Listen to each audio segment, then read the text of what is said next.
Hey there! Today I'll demonstrate how to easily remove the wristbands from your Samsung Galaxy Fit3 Smart Band and reattach them so that you can change these straps anytime you want. Before we start, you can turn on waterlock from the quick panel to disable the touchscreen. Now let's flip the watch upside down.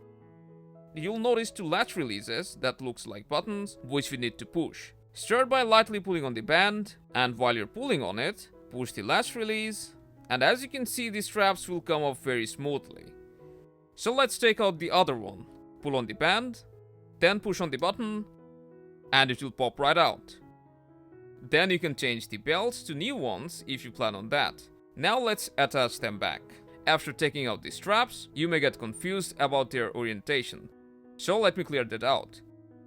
The one with the buckle or without the adjustment holes goes at the top, and the one with the cutouts goes at the bottom. You simply need to push these straps in gently and they will lock in place. It's that simple. So now you know how to remove and attach your Fit3's wrist straps. If this helped, do give us a thumbs up and subscribe if you want to see more.